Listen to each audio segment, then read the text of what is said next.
very much.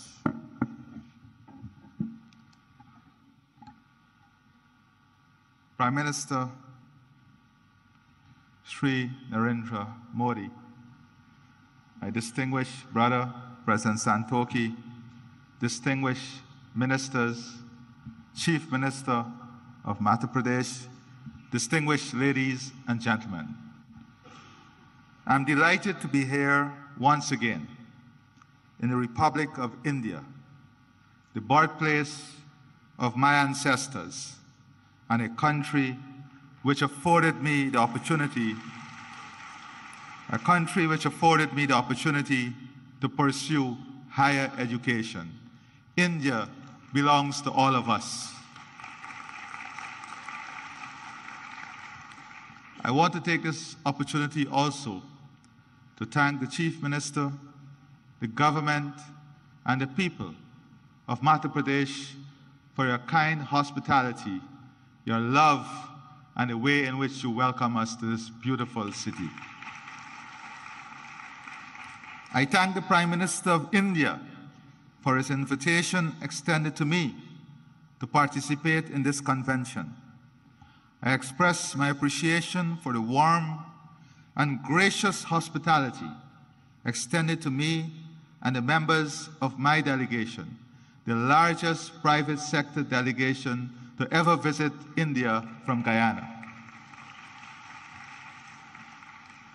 Today is a significant day in the history of India, for it was on the 9th of January 1915, Mohandas Karamchand Gandhi returned home to India from South Africa.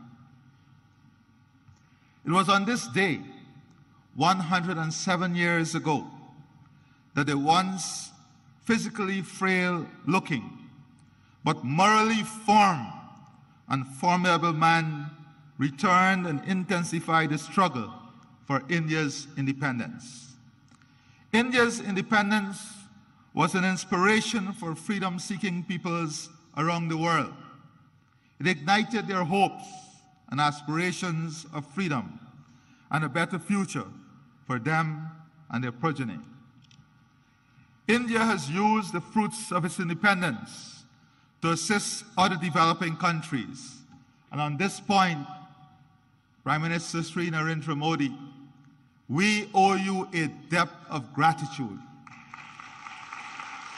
When the world locked its borders and globalization failed, you showed the world that globalization can still succeed and there is still love when the hardest of times hit us.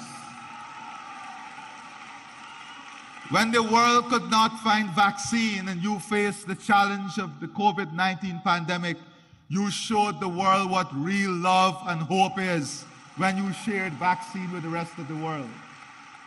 I stand here very proud of your work, very proud of your love, and very proud of your demonstration of what real love and hope should look like.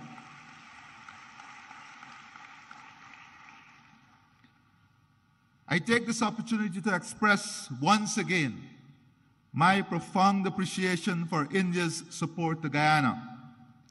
Since the establishment of diplomatic relations between our two states, Guyana has benefited from robust cooperation with India in the fields of agriculture, culture, diplomacy, education, health, housing, information communications technology, infrastructural development, investment, renewable energy, sport, trade, and water.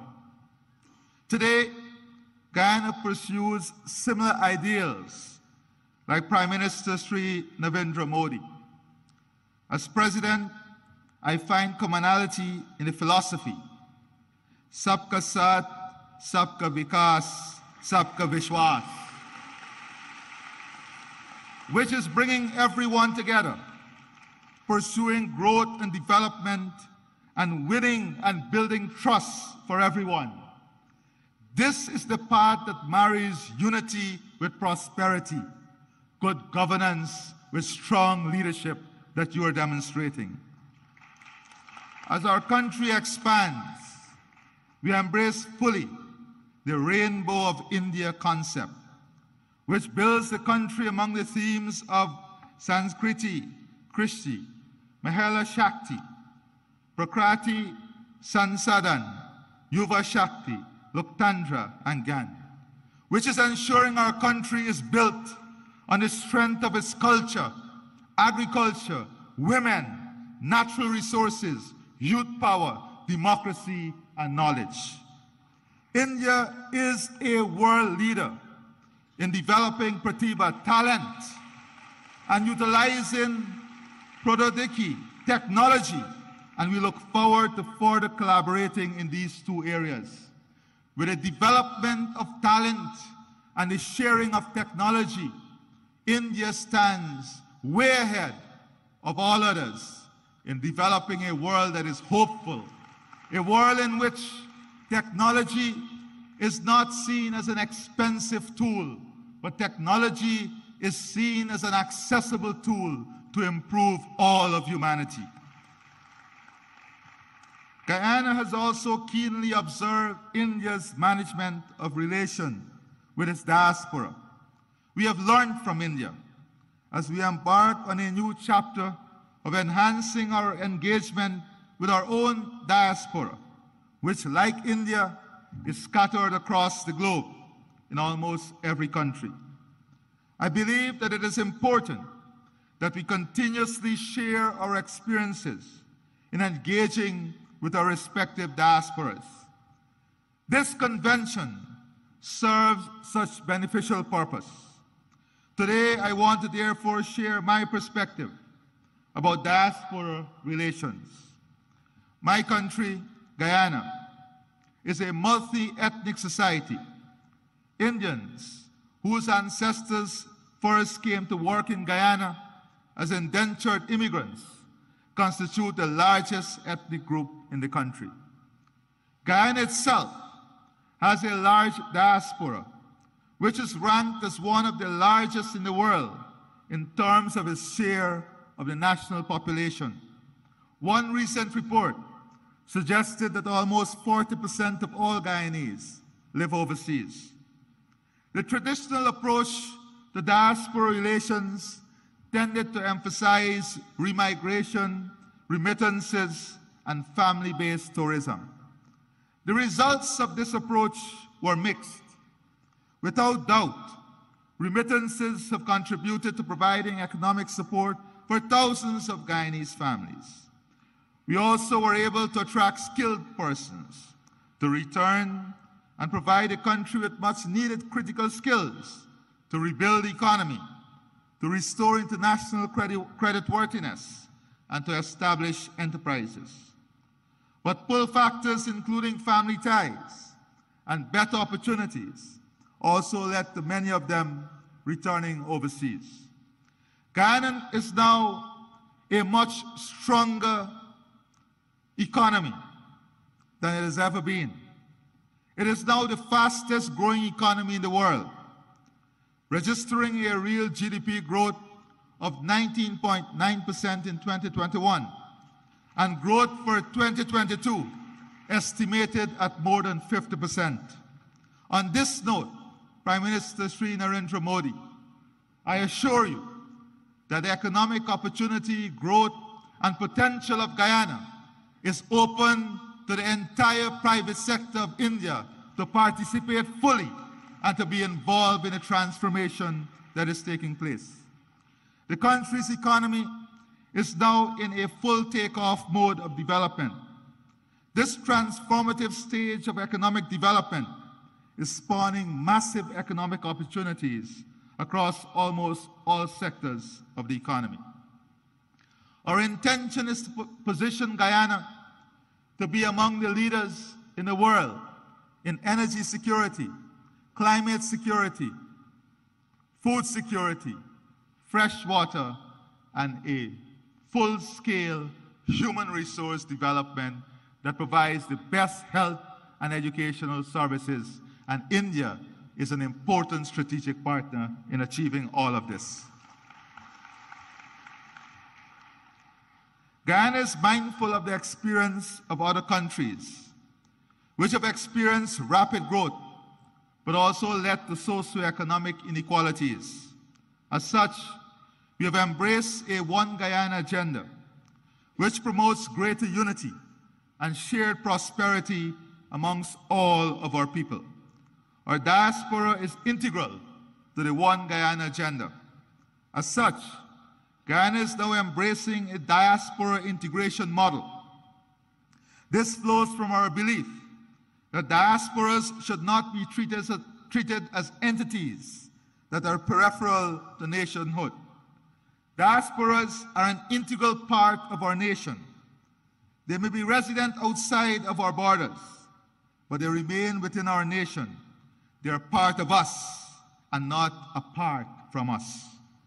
As such, it is necessary when crafting policies that we seek to integrate our diaspora into the process of national development.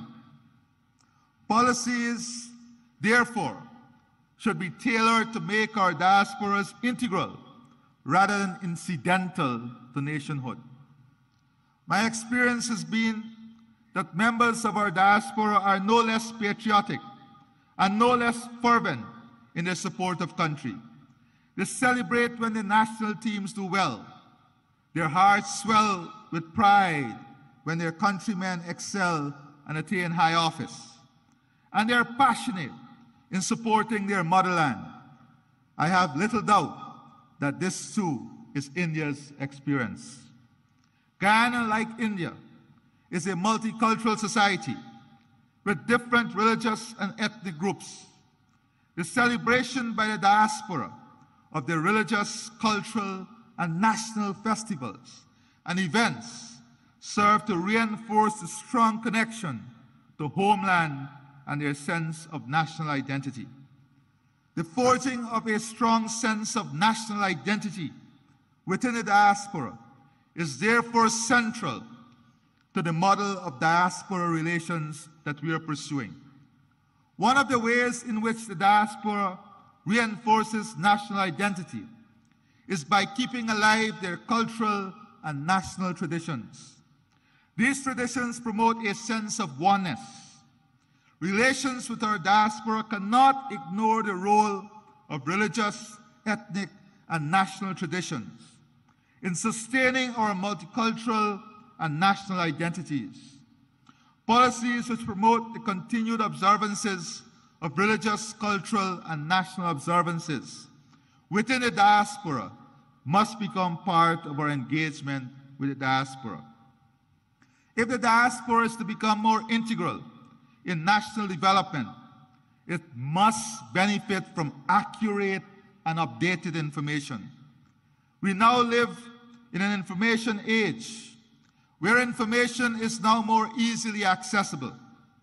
But the very platforms which may make such information more accessible and more instantaneous can become sources of disinformation. It is therefore essential to establish platforms for the provision of accurate and timely delivery of information to the members of the diaspora and to counteract misinformation. We are also keen to transform the brain drain into brain gain. The technology now exists to also tap into our highly skilled diaspora. The diaspora possesses the skills and expertise that are needed for the modernization of our economy.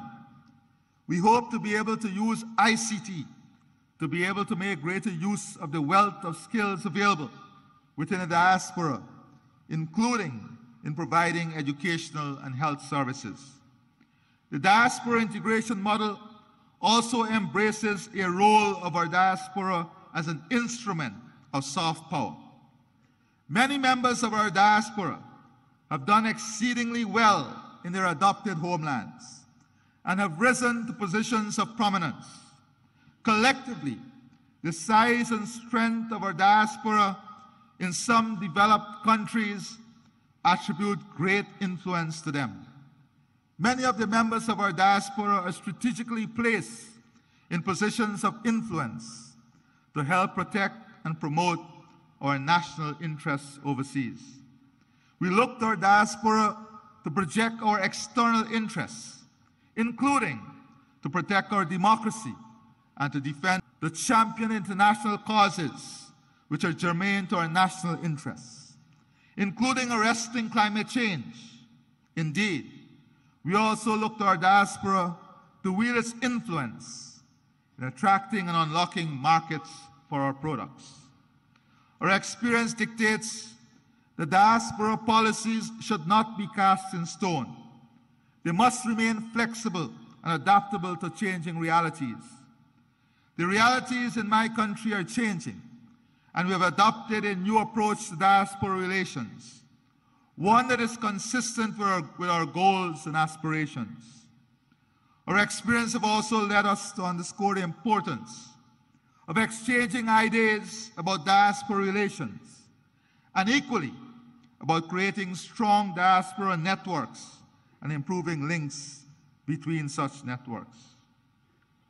Before I close, Prime Minister Sri Narendra Modi, distance may be keeping us apart, but our heart and soul connects us through faith and hope.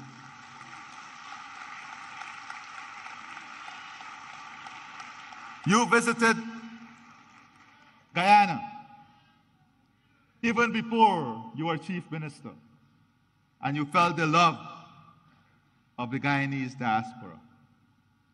I visited and I studied here even before I became president, and I felt the love of the Indian people.